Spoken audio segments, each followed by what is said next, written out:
Abra sua Bíblia, 1 Timóteo, capítulo 2, apenas 2 versículos, do versículo 1 ao 4. O pastor Paulo, ele leu 2 Crônicas, capítulo 7, do 11 ao 14, mas eu vou ficar com o versículo 14, para a gente fazer interagir com esses dois textos.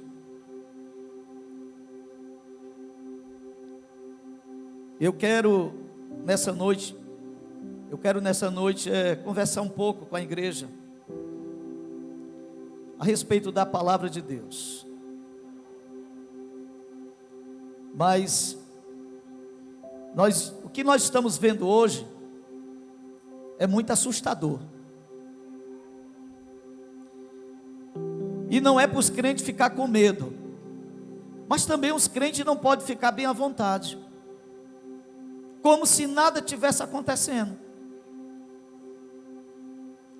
Não podemos, nós temos que ser equilibrados, moderados, nem de mais e nem de menos, mas também não podemos estar alheio, assim como nada estivesse acontecendo. Eu vejo no nosso meio pessoas e vejo outras também, tudo que entra, que é radical, é perigoso. Nós temos que realmente fazer como a Bíblia manda, sermos prudentes em cada momento dessa vida. E nós estamos nesse momento, irmãos, se cumprindo algumas profecias e algumas palavras de homens que já passaram nessa terra, falaram, e nesses dias a gente começa a se lembrar disso. Quando a gente olha hoje para a Bíblia e olha para a nossa nação, a nação brasileira, estou falando nação brasileira, a gente começa a ter um olhar que realmente nós estamos vivendo um momento bem profético. Nós estamos vivendo dentro de uma nação onde o certo é o errado e o errado é certo, onde o profano se diz santo e o santo se profana. E quando eu digo igreja, a igreja ela tem que ter uma visão de Deus, porque a igreja ela está omissa em certas situações. A igreja tem momento que a igreja tem que se movimentar. A história vai sendo escrita e Deus vai tomando a igreja. Vai chegar um dia, irmãos, da gente ter tempo para Deus.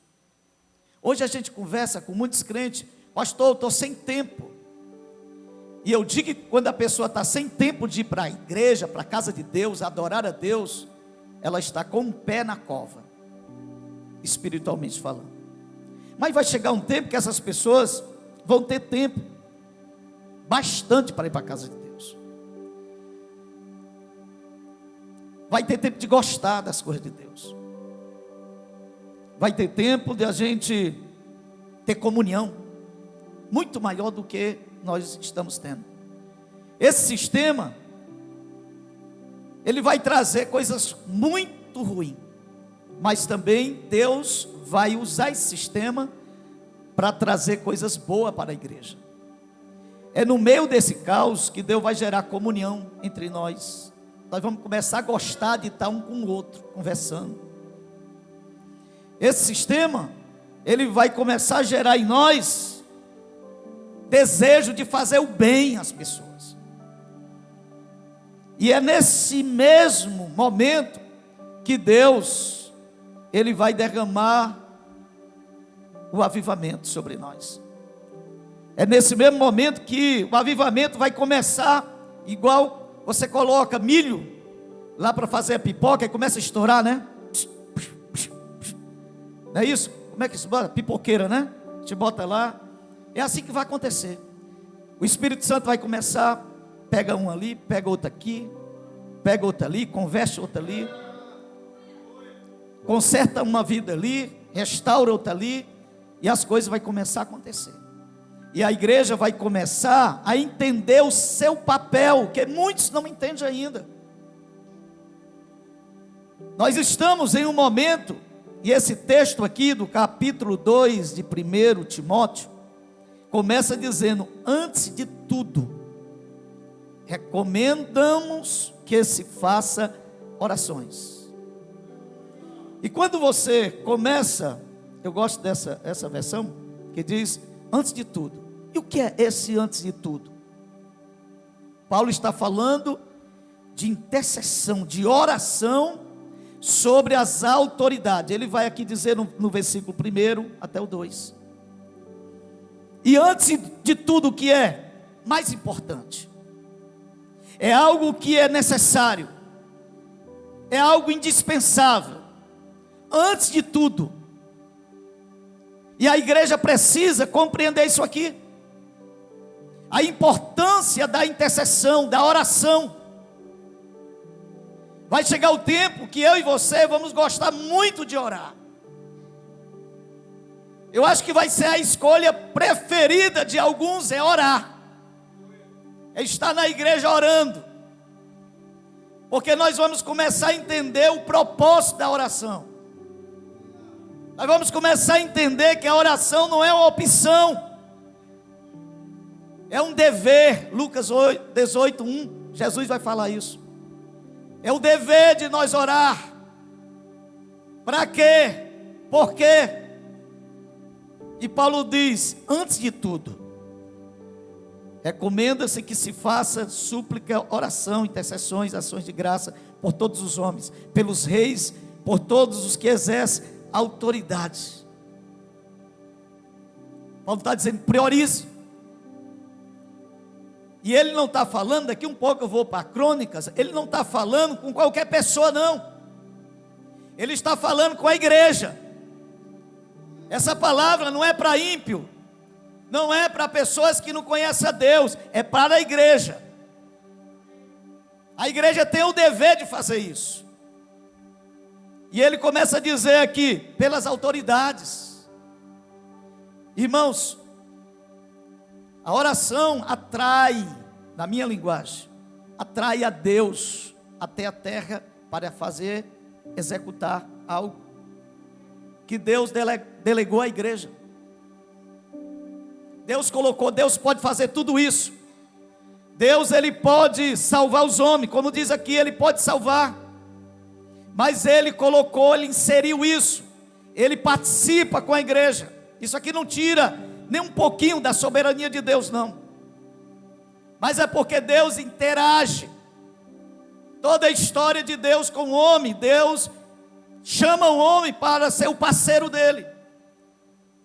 Nós oramos, nós intercedemos, nós profetizamos em oração, e a Bíblia diz, olha o que aqui Paulo vai dizer, pelas autoridades. Como é que está o estado da nossa nação? Eu sou muito difícil de pregar com câmera, porque eu fico tentando procurar, porque às vezes a gente sabe como é que está hoje. Se a gente falar qualquer coisa, a gente vai estar preso. Mas hoje nós estamos vivendo um momento, irmãos, de uma situação assim, que ninguém controla mais. E qual é o estado da nossa nação hoje? A igreja precisa hoje fazer isso aqui, antes de tudo orar pela nossa nação. Nós estamos hoje vendo, dentro até das autoridades aqui, exercer as autoridades, aqueles todos que exercem a autoridade. Agora, como é a nossa oração? Porque as nossas autoridades estão tudo corrompidas. Hoje pedimos até pedir a Deus que nos dê o Espírito Santo, nos dê no nosso coração um modelo de oração. E eu acredito que o modelo de oração é aquela que Jesus deu para os discípulos. Olha a importância da igreja. No capítulo 6 de Mateus, versículo 10. Os irmãos que estão com Bíblia, que não estão, vão aí, o versículo 10. Diga comigo: venha o teu reino. Deixa aí, é a primeira oração. Venha o teu reino, implante o teu reino aonde? Nos corações desses homens. Os homens mau, ímpios, covardes. Hoje nós estamos vivendo um momento, sabe, irmão, que a igreja não pode perder o foco. A igreja tem que ser igreja. Deus deu autoridade à igreja. Daqui um pouco nós vamos falar do outro texto. Aí o que é que Jesus ensina o discípulo? Venha o teu reino. O que é isso? Implante o seu reino no meio dos homens. A oração continua: seja feito o quê? Seja feito o quê? A tua vontade, assim na terra como no céu. Aqui na terra é através das orações. O Senhor Jesus está dizendo: olha, vocês vão orar para que a vontade de Deus, do Pai, seja na terra como é no céu. Justiça, paz, alegria, ordem, decência, como é no céu. Vocês vão orar, vocês precisam orar, é o dever de orar. Jesus não está dizendo que a gente não deve orar, Ele está dizendo o dever que nós temos de orar. Porque quando a gente ora, Deus manifesta. Ele está dizendo assim: venha o teu reino. Essa é a oração. Então, Paulo está dizendo, antes de tudo, a importância de nós orarmos, de nós buscarmos. Aí ele vai dizer por quê, é o efeito. Ele vai dizer, no mesmo versículo, ele vai dizer: para que tenhamos uma vida tranquila e pacífica, com toda piedade e dignidade. Quem quer ter uma vida aqui, uma vida tranquila aqui na terra? Quem quer ter uma vida tranquila? Você quer ter uma vida perturbada? Você quer ter uma vida na sua rua de morte, de roubo, de assalto? Então ore. O mandato é esse, a ordem é essa: orem, faça oração. Uma igreja que ora é uma igreja que tem a legalidade, irmãos. Uma igreja que ora, uma igreja que intercede pelas autoridades, por todas as coisas, ela tem a legalidade de Deus, ela tem a autoridade de Deus. A igreja, quando ela não faz isso, quando ela é omissa, ela dá legalidade também ao diabo, do diabo agir, do diabo fazer. Isso, a gente pode ver isso na Bíblia. Então, ele está dizendo aqui, para que haja uma vida tranquila. Aí ele vai dizer assim, o versículo 3 vai dizer: isto é bom e agradável a Deus. O que é que isto é bom e agradável a Deus? Paulo vai dizer que é justamente a oração. Ele vai dizer: isto é bom e agradável perante Deus. O que, Paulo? Orar. Isso é agradável, a igreja se prostrar e orar. Isso é agradável a igreja fazer 12 dias de oração, porque agrada o coração de Deus e faz Deus agir ao favor de todo ser. Não da igreja, mas de todo ser. Isso é bom e agradável ao Senhor Deus, nosso Salvador, que quer que todos os homens se salvem e venham o conhecimento da verdade. Olha o poder da oração, da intercessão, irmãos. Ah, pastor, mas já tem as 3 ou 4 ou 5 ou 10 irmãs que oram na igreja. Nós não precisamos orar, porque já tem um ciclo de oração. Quem é a igreja aqui? Levanta o braço. Quem é a igreja aqui? Quem é a igreja? Quem é a igreja? Dá um glória a Deus se você é a igreja. Jesus está dizendo: ore. Jesus está dizendo: só quem ora é quem é a igreja. Jesus está dizendo: o dever de orar é para a igreja. Para todos nós, interceda pela sua casa, sua família, interceda pela nação, ore pelas autoridades. E Ele está dizendo, e eu vou trazer salvação, eu vou trazer uma vida tranquila, eu vou trazer libertação, porque Ele vai dizer assim, que desejo, versículo 4, todos os homens sejam salvos, e chegue o conhecimento da verdade. Mas o primeiro texto vai dizer, antes de tudo, faça oração. A igreja vai orar, e o Espírito Santo vai quebrar os corações. Está aqui, e vem o conhecimento da verdade. A verdade liberta, irmãos. Essa nação precisa ser liberta. Essa nação não vai ser liberta a gente botando mais um político para se corromper, não. Essa nação não vai ser liberta se a gente orar para Deus botar mais um presidente lá.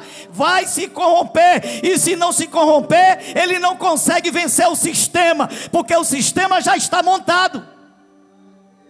Pastor, o que vai acontecer? O pau vai truar, e a igreja vai prevalecer em oração, adorando a Deus e profetizando nessa nação. Se você estiver esperando em homem, você vai se decepcionar. Já tem muita gente decepcionado. As coisas vão arrochar, irmãos, mas a igreja não pode perder sua doçura. A igreja não pode perder o seu equilíbrio, a igreja não pode perder seu olhar, a igreja não pode perder a sua visão, a igreja não depende de homem. As coisas vão começar a acontecer, e a igreja tem que começar a marchar. Se você é igreja, você vai marchar. Se você é igreja, você vai interceder. Se você é igreja, você vai lamentar, chorar, mas nos pés de Jesus. Aí eu vejo o crente dizendo, não estou nem aí, irmão, não é comigo. Então vamos lá. Olha, quando vamos ver aqui o propósito da oração. Porque muitas pessoas, nós vamos já para, eu vou fazer aqui nós vamos pegar o capítulo 7 de 2 Crônicas, mas dá uma olhadinha para cá. Quando Jesus coloca aí de novo o capítulo 6 de Mateus, versículo 10. Jesus ele vai dizer, estabeleça o seu reino na terra, sua vontade na terra como no céu. O propósito da oração.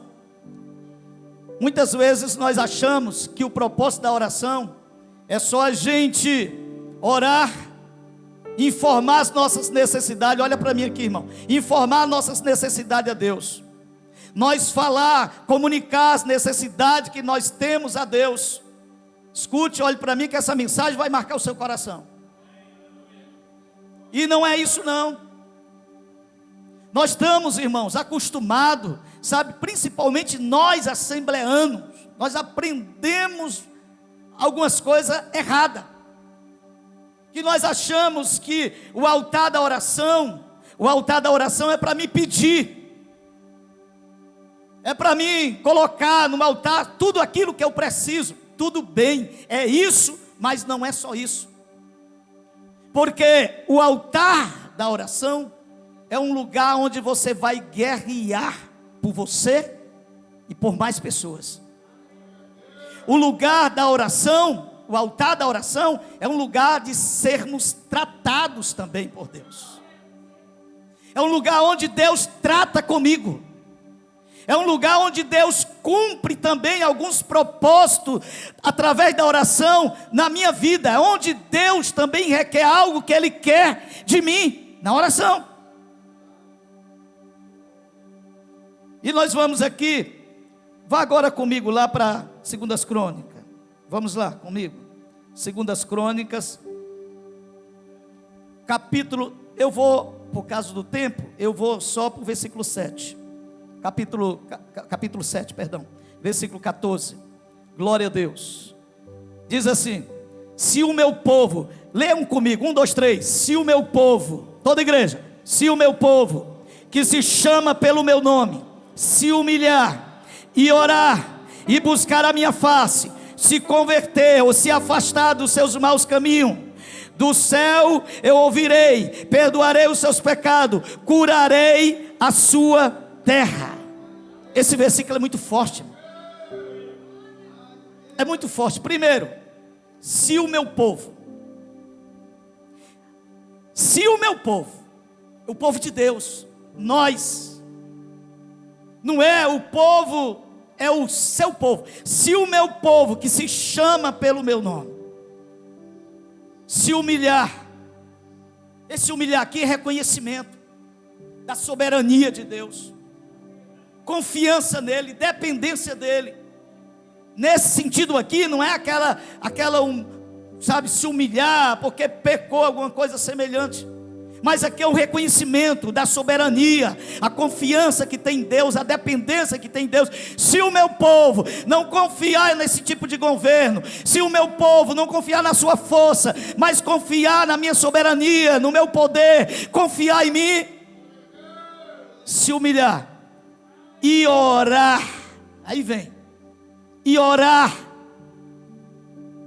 Deixa eu passar um pouquinho aqui, e orar e buscar a minha face. Eu volto já para orar e buscar a minha face, ter comunhão comigo, viver bem comigo, ter uma vida piedosa, zelosa, ter um altar comigo. Se o meu povo me buscar a minha face e se afastar dos seus maus caminhos. Irmão, quem peca não tem autoridade para orar.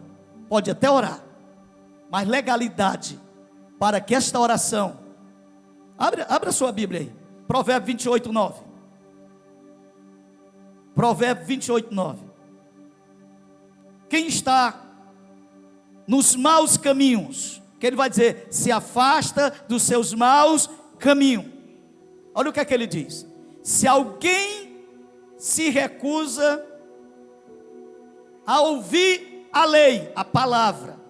Escute, deixa eu dar aqui o entendimento. Se alguém recusa praticar a lei, a palavra, se alguém não está em comunhão com esta palavra, se as minhas palavras não estiver em você, Jesus vai falar isso lá em João, as minhas palavras não estiver em você, se você não praticar, se você não guardar, se alguém se recusar a fazer isso, até as suas orações serão detestáveis.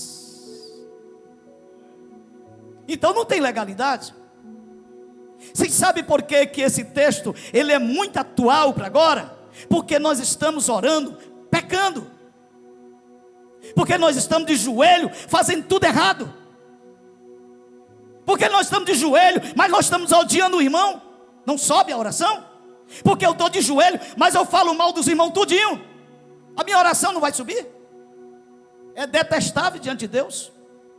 Eu estou de joelho, mas eu estou praticando atos que mancha a santidade de Deus. Eu estou de joelho, mas eu sou uma pessoa dentro da igreja uma coisa, fora da igreja outra coisa. Eu estou de joelho, mas eu estou sem legalidade. Eu não estou ali, ouvi a lei, praticando. Então veja bem, se o meu povo se humilhar e orar, mas esse orar, irmãos, é justamente que nós vamos entender agora. Tem um texto, diga comigo assim: a oração. Os irmãos estão, é porque é 10 dias, né, irmão? Diga comigo, as orações da igreja pode mudar essa nação. Dá um grito aí para o capeta, eu vi que ele está ali, quilômetros daqui, diga assim: a oração da igreja de Messejana pode mudar esse Brasil corrompido que aí está. Então a igreja é santa, a igreja precisa ser santa. Nós nesses últimos dias, nós temos que tomar uma posição diferenciada. Ou eu sou, ou eu não sou. Porque esse sistema vai também proporcionar isso. Deus vai usar esse sistema para revelar quem é e quem não é nesses dias. O negócio vai ser forte. Ninguém vai querer mais estar com cochichinho, não. Nós vamos estar orando, pastor. Nós vamos estar se abraçando. Nós vamos estar chorando um com o outro. Ninguém vai estar mais falando de ninguém, não. A gente vai estar se abraçando e dizendo assim: me perdoa, irmão, porque naquele tempo que a gente tinha liberdade de estar na igreja, eu falava muito do Senhor. Aí nós vamos se abraçar e chorar. E o Espírito Santo vai soprar sobre a igreja. Vai derramar sobre a igreja. O Espírito Santo vai começar a derramar sobre a igreja e vai ter coisa boa, irmão. Nós vamos sentar, tomar café junto em casa, orando, cantando aqueles hinos. Nós vamos estar numa mesa e um fala em língua, o outro começa a profetizar, e ali nós passamos uma tarde, entra pela noite, o irmão vai dizer: durma em casa, porque o sistema vai estar terrível. Vai ficar gravado isso aqui. Um dia nós vamos buscar o que eu estou pregando hoje na internet. Orar. A Bíblia diz, e os irmãos me digam aí onde é que está o texto. A Bíblia diz, irmão, a cabecinha aqui. A Bíblia diz que a oração feita pelo um justo, é Tiago, né? Capítulo 5, versículo 16, 17, sei lá. Tiago 5, está aí. Rapaz, eu gosto do Juninho. Juninho, eu te amo, Juninho. Olha aí, ó. Portanto, é esse mesmo? Confesse os seus pecados uns aos outros e orem. Isso vai acontecer. Pode prestar atenção no que eu estou falando aqui. Vai acontecer isso. Ó, um dos outros e ore uns pelos outros para seres curados. A oração de um justo é poderosa e eficaz. Dá uma olhadinha para o irmão e diz assim: eu e você somos dois. Diz para ele: eu e você somos dois. A oração de um. Glorifica a Deus aí, a oração de um. Dá uma olhadinha aí, nós somos muitos, nós somos 10, 20, 30. O inferno vai se balançar. Deus vai mandar anjos. Deus vai fazer a obra, meu irmão. De um. E eu gosto de um texto. Josué capítulo 10. Foi um acontecimento grandioso. Mas olha o texto. Capítulo 10, versículo 14. Josué 10, 14. Vamos lá. Nunca antes nem depois houve um dia como aquele, quando o Senhor atendeu. Vamos lá, lê comigo aí, 1, 2, 3. Atendeu a um homem. Deus atendeu um homem. Deus quer atender a igreja de Messejana. Deus quer atender esses irmãos que estão orando aqui. Deus quer atender vocês. Deus quer mudar a história de Messejana. Deus quer mudar a história do Brasil. Deus quer arrancar esses corruptos que eu estou olhando aí, ó, esses corruptos que estão aí. Deus vai arrancar vocês. A igreja vai se levantar e vocês não vão parar a igreja não. Vocês não podem parar a igreja não, seus corruptos. Deus vai pegar vocês. A igreja vai orar e Deus vai mandar socorro para a terra, e vocês provarão o juízo de Deus. Um homem, Deus busca um homem para se dobrar diante dele. Um homem que não ame mais a ele do que nada. Um homem que rejeita o pecado. Um homem que tem a coragem de andar em santidade. Um homem que tem a coragem de ter uma vida piedosa para Deus abalar essa nação. Um homem, um jovem, uma senhora, um obreiro, um músico. Deus busca. Isso não é conversa fiada não, está aqui na Bíblia. Ezequiel 22:30. A Bíblia diz que Deus andou buscando, procurando aonde estivesse um, e não encontrou um. Está aqui, ó. Procurei entre eles um homem que erguesse o muro e se pusesse na brecha diante de mim, em favor desta terra, daquela nação, em favor desta terra, para que eu não a destruísse. Mas não encontrei nenhum. Será que o Espírito Santo, ele está clamando nessa noite? Será que o Espírito Santo, pastores, estão em cima desse altar dizendo: a nação está morrendo, famílias estão morrendo, estão se acabando, e eu quero um jovem, eu quero uma senhora. Será que nós não estamos ouvindo a voz de Deus? Um homem. E Deus promete: se tiver um homem, eu pouparei, eu não vou destruir. Um homem. Aí a gente fica na internet discutindo. Irmão, eu deixei de ver essas coisas. Esquerda, direita, não sei o que. Tudo é maligno. vai acontecer o que está escrito aqui, ó. Se você é a igreja, fique na posição, porque o negócio vai arrochar, o cinto vai apertar, e Deus vai aprumar a sua igreja para o grande dia do arrebatamento da igreja. Deus está procurando, Deus está alistando pessoas, queridos. A Bíblia vai falar no capítulo 10, vamos aqui que eu vou finalizar, tá bom? Capítulo 10 de Daniel, versículo 2 e 3, aí nós vamos salteando para não fazer uma leitura muito extensa. Diz assim, ó: naquela ocasião, eu, Daniel, passei 3 semanas chorando, não comi nada saboroso. Escuta isso aqui, irmãos, Deus está falando com essa igreja hoje, o Espírito Santo está botando banquete aqui para nós hoje. Sabe o que nós estamos fazendo aqui? Nós estamos 12 dias, e me perdoe, nós estamos em 12 dias de oração de jejum. Mas se hoje Deus revelasse aqui quem está jejuando durante esse tempo, nós ia ter muita vergonha.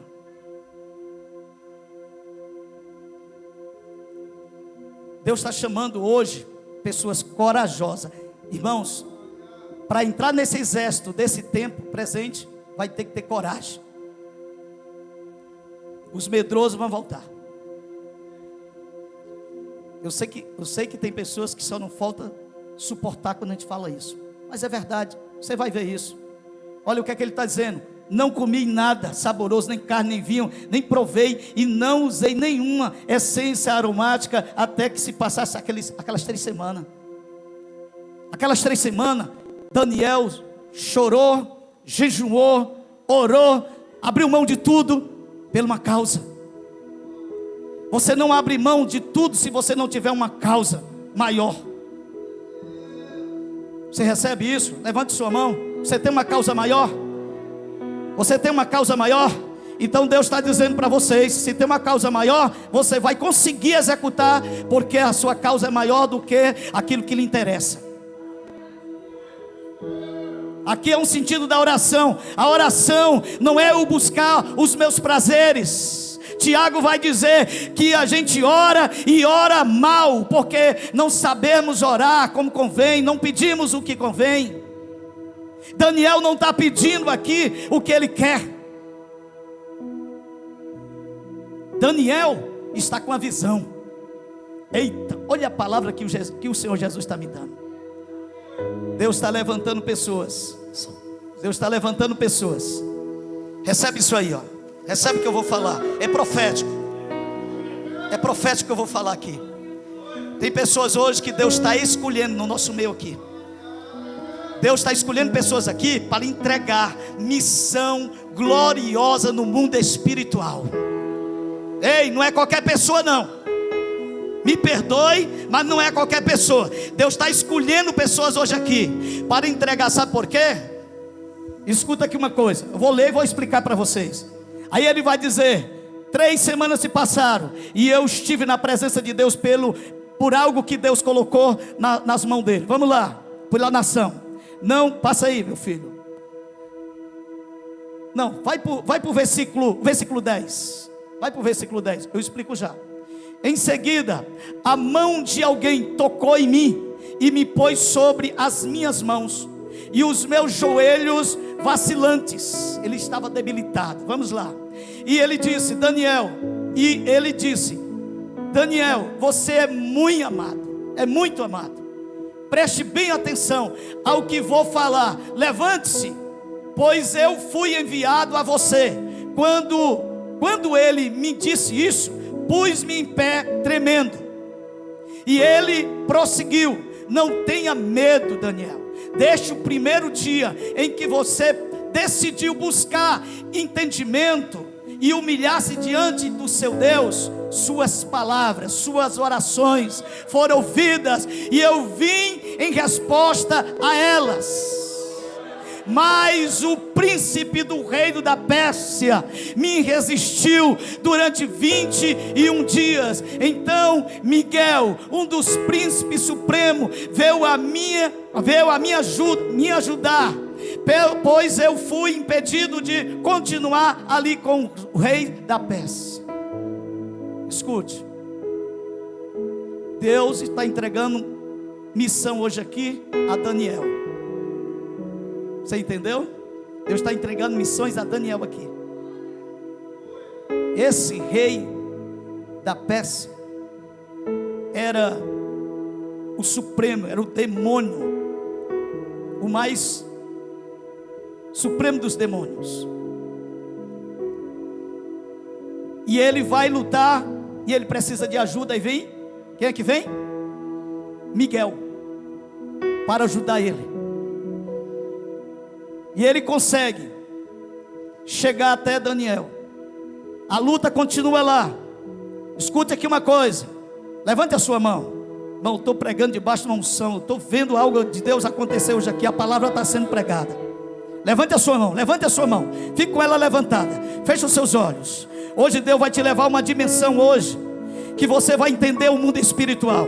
Entenda isso no nome de Jesus. O mundo espiritual não é sentir arrepio, não é você sentir uma cosquinha ali, não é você sentir vontade disso ou daquilo. O mundo espiritual, ele é real, ele é por fé, ele é pela convicção. E você tem que entender que ele pode não ser visto pelos olhos, mas ele é real. E Deus está dizendo: vou levar você hoje no mundo espiritual, para você guerrear a favor de uma causa que eu vou lhe dar. Eu vou lhe entregar essa causa, assim diz o Senhor nessa noite.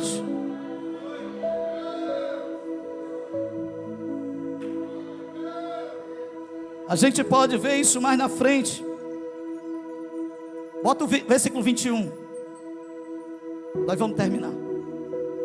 Mas antes revelarei a você o que está escrito no livro da verdade. E nessa luta ninguém me ajuda contra ele, senão Miguel, o príncipe de vocês.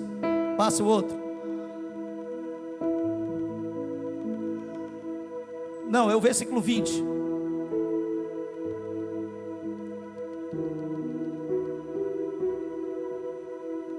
Então ele me disse: vai, sobe, porque vim e tenho que voltar para lutar contra o príncipe. Vou tirar uma lição disso aqui. Você guerreia, você ganha uma batalha, mas a guerra continua. E você não pode se acomodar. Você não pode estar alheio. Você não pode estar aí dormioco. Você não pode estar negligente. Recebe aí, irmãos. Você não pode estar dormindo o sono espiritual. Acordai-vos, levantai-vos, porque o vosso descanso não será aqui. Acorde, desperte, porque Deus tem missão nesses últimos dias. Deus está chamando a igreja para guerrear nesses últimos dias. Não adianta, irmão, ninguém se esconder, porque nesses dias tem 7.000 que Deus está tirando da caverna nesses dias, para batalhar contra todas as sortes espirituais da maldade nesses dias presentes. Glória a Deus. Nós vamos orar. Vai chegar dias que vocês vão entender o que eu estou pregando. Deus vai tirar do altar essas brincadeiras. Irmão, esses dias eu estive orando ao Senhor. E Deus, eu senti dores mesmo. Dores no meu corpo. Deus falando comigo. Sabe? Eu disse já vários dias aqui. Tem pregação que não vai mais fazer efeito. Tem pregação que esses pregadores, eles não vão mais conseguir pregar, principalmente aqui. Porque nós estamos precisando, não é dessas pregação para a gente, irmão, não sentir nada. Irmão, não sentir. Você não precisa sentir nada. Você só precisa crer. Você não precisa sentir nada, você só precisa acreditar, confiar, ter convicção. Quando Jesus voltar, você não precisa sentir. Você vai ter convicção de que Jesus vai voltar e buscar a sua igreja. Se prepare, igreja, fique de pé. Passei um pouquinho, 8h.